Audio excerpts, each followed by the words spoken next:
Alors bonjour, aujourd'hui on va entamer la série 3, toujours dans le cadre de la physique quantique. Cette série normalement est réservée aux applications des postulats, bien sûr en utilisant les outils du formalisme mathématique que nous avons bien sûr développés dans le chapitre précédent.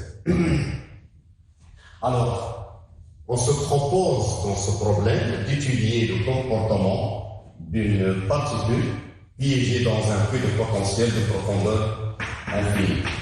C'est-à-dire que la particule ne peut exister, elle est confinée dans l'intervalle 0A. L'intervalle 0A, en dehors de cet intervalle, la fonction d'onde est nulle, la particule ne peut pas exister. Et donc, notre objectif principal dans cet exercice, c'est d'étudier bien sûr la probabilité d'existence de la particule dans une région d'espace bien déterminée, ainsi que son intuition. Alors, il est bien connu que le problème de puits de potentiel de profondeur infinie, les fonctions stationnaires, les fonctions d'onde stationnaires associées à la particule, ce sont des fonctions propres de la particule, s'écrivent sous cette forme, et l'énergie est donnée sous cette forme. C'est par hypothèse, c'est l'énoncé du problème. Alors la question numéro 1, donc la question numéro 1, il nous demande de trouver quelle est la probabilité de trouver la particule avec une impulsion comprise entre P et P plus dt. Donc si je trace suivant l'axe de P, quelle est la probabilité, si je mesure l'impulsion de la particule, quelle est la probabilité de trouver une impulsion, la valeur de l'impulsion comprise entre P et P plus dt. Alors d'après le quatrième postulat, je sais que l'observable P agissant sur petit p, bien sûr, suivant l'axe des cycles, est égal à petit p. Donc, le vecteur petit p est un état propre de l'observable P avec la valeur petit p. Ça veut dire que sa probabilité, ce n'est que P si norme au carré dt. Alors, je suppose que la particule se trouve dans l'état phi n. L'état phi n, ça implique que psi est égal à phi n. Je suppose que la particule se trouve dans un état phi n. Et donc la probabilité, donc ça implique que la probabilité, elle est égale à P phi n norme au carré dt. Et quoi est égal à phi, P phi n. C'est ce qu'on note phi n bar de P. Alors, par hypothèse, on connaît exactement la fonction phi n de x, mais on ne connaît pas la fonction transmise Fourier phi n bar de P. Donc, il faut passer de cette forme à phi n de x. Ça veut dire que je peux insérer la relation de fermeture. Ça veut dire je peux dire que P phi n, si j'insère ici l'opérateur unité, qui est égal à somme entière x, dx, c'est la relation de fermeture, ça implique finalement que phi n bar de P est égal à somme de moins l'infini à plus l'infini de P x phi n dx qui est égal à somme de moins l'infini à plus l'infini. Ça c'est le Vpx, c'est l'exponentielle de moins i px divisé par racine carrée de 2ph bar, et c'est la fonction phi n dx.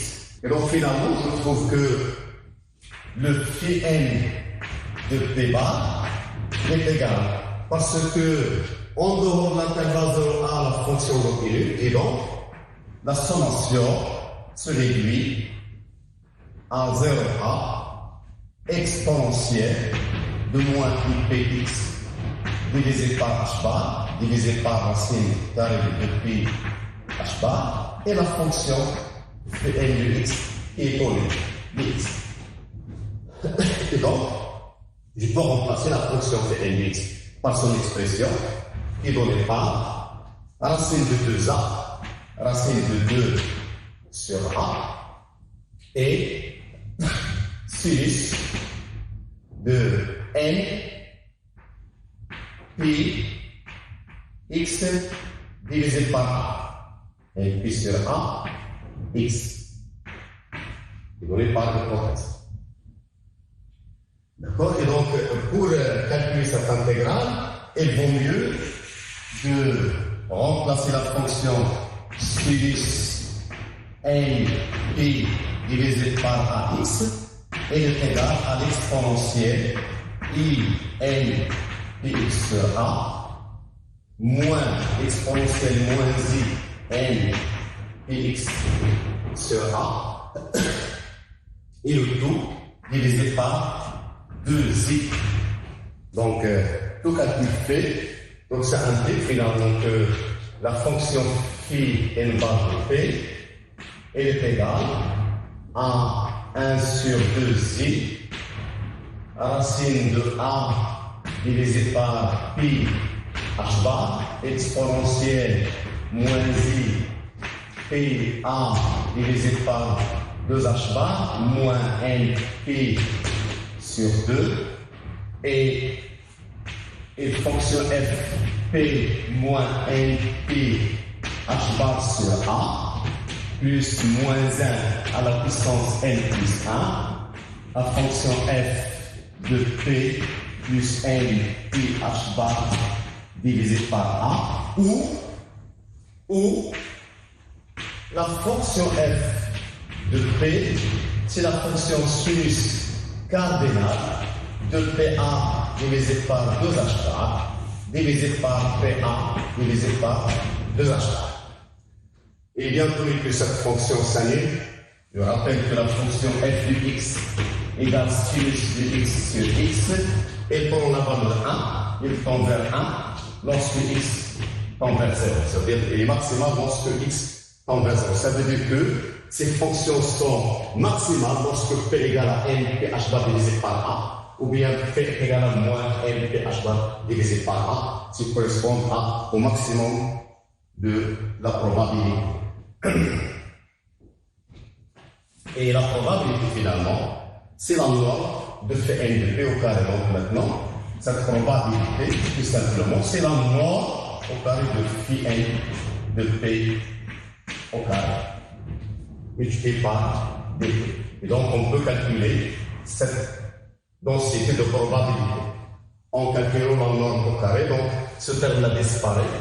Et le reste, donc, si je calcule la norme au carré de cette fonction, ça me donne 1 quart.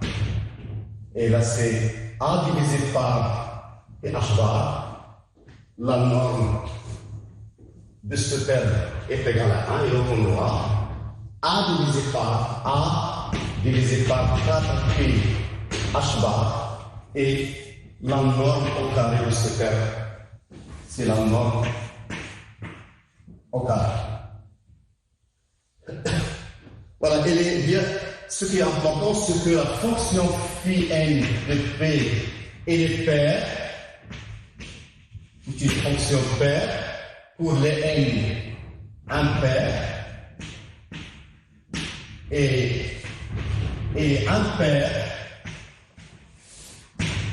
pour les n pairs.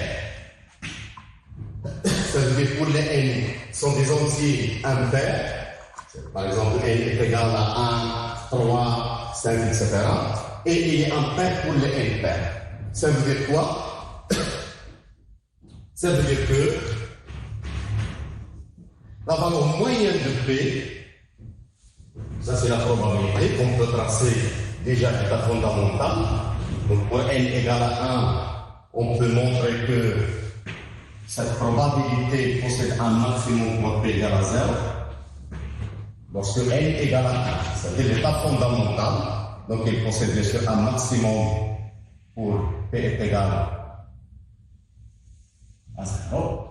Tandis que pour n est égal, ça c'est n égale à 1. Tandis que pour n est égal à 2, c'est l'état excité, premier état excité. Et donc la fonction, il possède un maximum dans des régions. Ça c'est le pic, c'est ce qu'on appelle le n égale à 2, donc ça fait n ph bar divisé par a, avec un signe moins. Et là c'est plus n p plus ph bar, 2, pardon, c'est 2, parce que n égale à 2, 2 divisé par a. Et ainsi de suite. Deuxième question, c'est la valeur moyenne de P dans l'état P, définie par phi n P, phi n. Si j'insère la relation de fermeture, donc je trouve que cette valeur moyenne, en P, donc elle est égale normalement à la sommation sur les P dP est égal à le caractère unité, et donc ça vaut lieu à la sommation de phi n bar de P et de pp et le petit p phi n de P conjugué complexe. J'ai le p phi n, c'est phi n bar de P et la phi n bar, donc c'est le conjugué complexe de P. Ceci égal, ça implique finalement que la valeur moyenne de Pn, c'est la somme de moins l'infini à plus l'infini de petit p multiplié par la norme de Pn bar de P au carré, et par la densité de probabilité.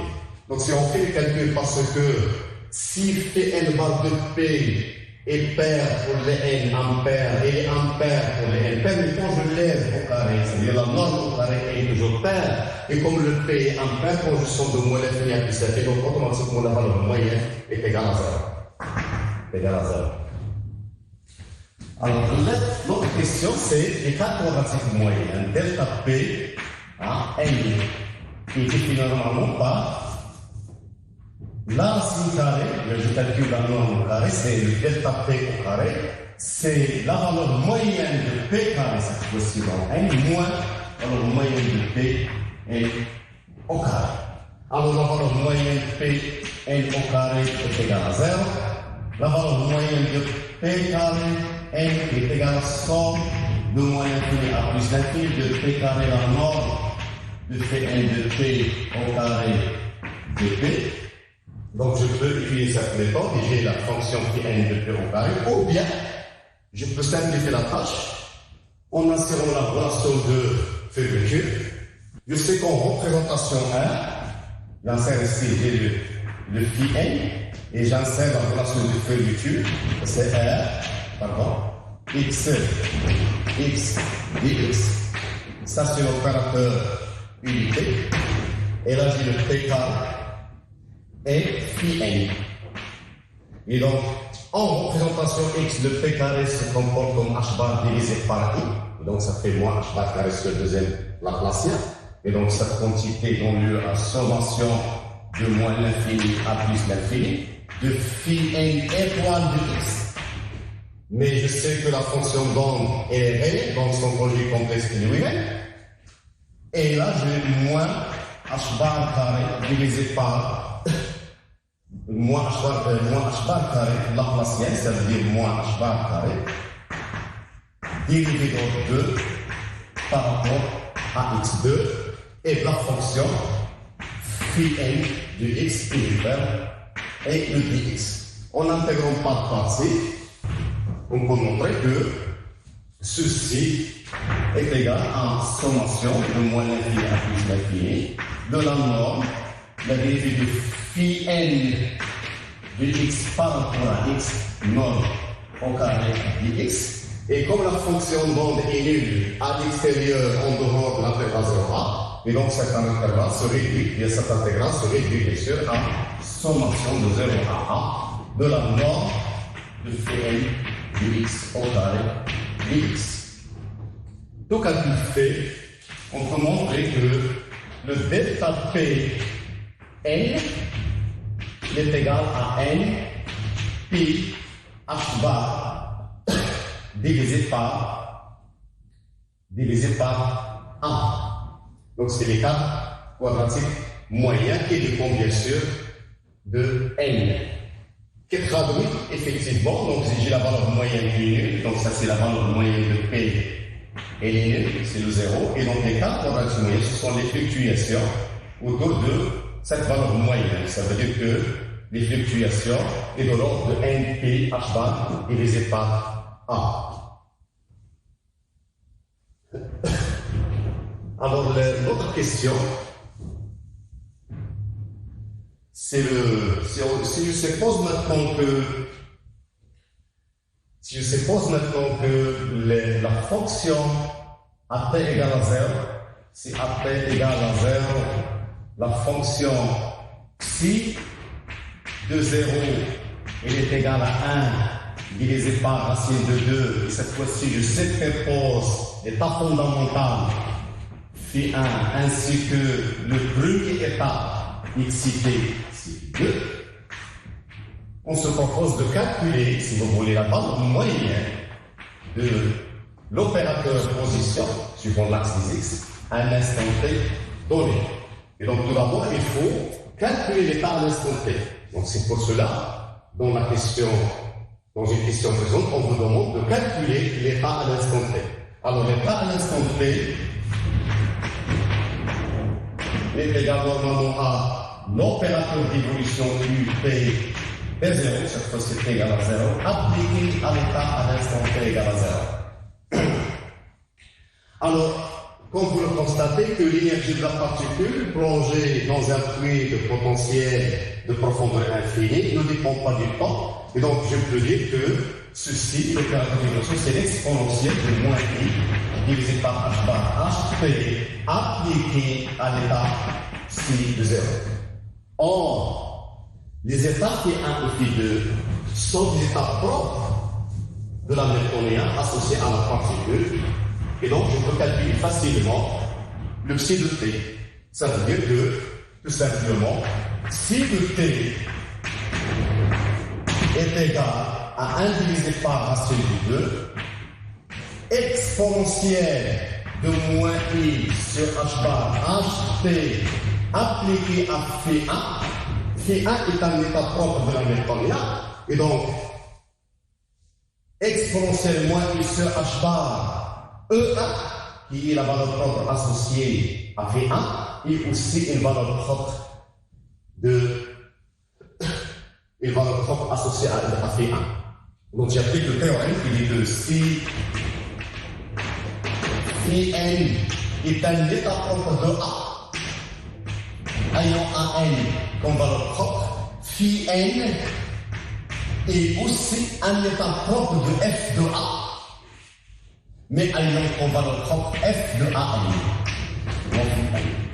Ce théorème est fondamental que je peux utiliser dans ce cas parce que phi 1 est un état propre de H.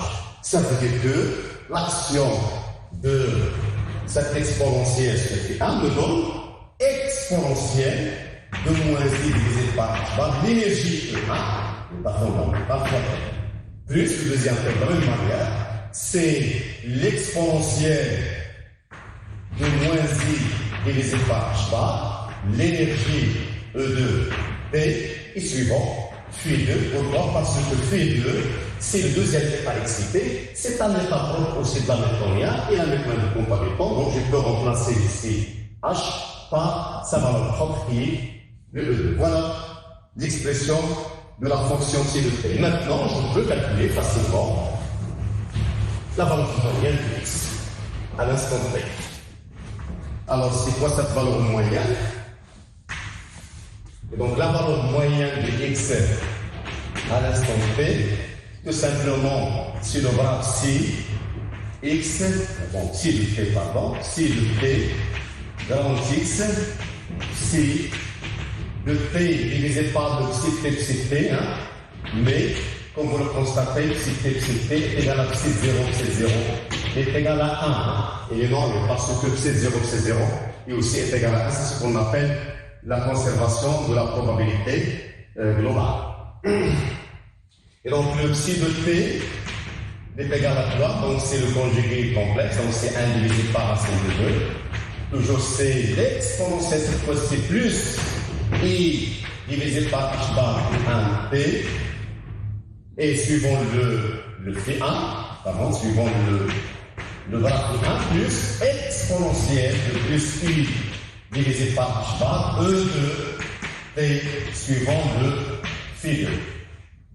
Et le psi et oui, donc si je fais bien sûr le croisé, qu'est-ce que je trouve? Je trouve finalement, donc je pense que le psi de T pour être abrégé, il est égal à alpha 1 Φ1, bon, alpha 1 de T, Φ1 plus alpha 2 de T, Φ2. Donc ça implique finalement que le x à l'instant T, ça me donne le alpha 1 conjugué complexe norme locale, alpha 1 norme locale, et là j'aurai le Φ1, ça veut dire le x dans l'état 1, ce qu'on appelle le Φ1, x Φ1, c'est facile à calculer, plus la norme de alpha 2 au carré, et là j'aurai Φ2, x Φ2, et j'aurai bien sûr les termes croisés. Les termes croisés, ça veut dire c'est plus alpha 1 conjugué complexe alpha 2, et là j'aurai le Φ1 x Φ2 plus alpha 1 alpha 2 conjugué complexe, et là j'aurai bien sûr le Φ2 x Φ1. Donc on peut montrer que c'est, puisque la fonction Φ1 de x elle est réelle, je sais que le Φ1 de x Φ2, si j'enseigne la relation de fermeture, ceci est égal à sommation de moins l'infini à plus l'infini de x Φ1 conjugué complexe de x qui est égal à nul parce que la fonction normale elle est réelle, et Φ2 de x dx. Et donc je sais que Φ1 conjugué complexe est égal à lui-même. Et donc c'est égal à la somme de moins l'infini à plus l'infini qui se ramène à la sommation entre 0 et a de Φ1 de x, pardon, de x, Φ1 de x, Φ2 de x, dx. Est égal à Φ2, ceci est égal à Φ2 de la même manière, égal à Φ2 x, Φ1. Ça veut dire que la valeur moyenne de x à l'instant t est égal à la norme de alpha 1 au carré. Φ1 x Φ1, c'est la sommation de 0 à 1. X, norme de Φ1 de x au carré à dx, plus norme de alpha 2 au carré, somme de 0 à 1 de x, norme de Φ2 de x au carré. Et plus, bien sûr, dx. Plus le terme croisé est égal à 2 fois la partie réelle, dans ce cas, c'est de alpha 1 étoile, alpha 2 étoile, alpha 1 étoile, alpha 2. La partie réelle de alpha 1 étoile, alpha 2. Et là, j'ai le Φ1, Φ2, donc sommation, donc plus 2 fois la partie réelle de alpha 1 pour le complexe alpha 2 et somme bien sûr de 0 à 1 de x, Φ1 de x, Φ2 de x, dx.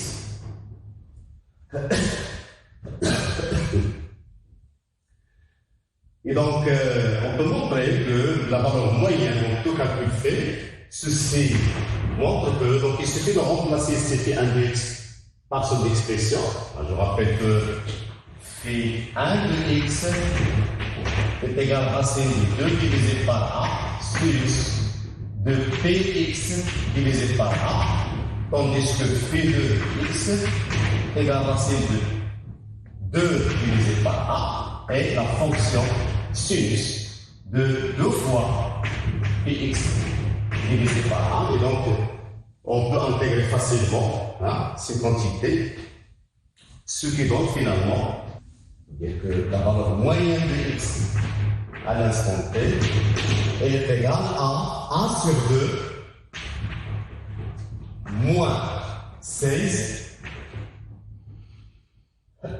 divisé par 9 P carré, c'est 16A, et cosinus de oméga 2T, ça veut dire de E2 moins 1, divisé par H bar fois T. Or, E2 moins 1 est égal à N carré, C4, N PH bar, donc C4 PH bar divisé par 2N moins PH bar divisé par 2N. Et donc, ça implique finalement que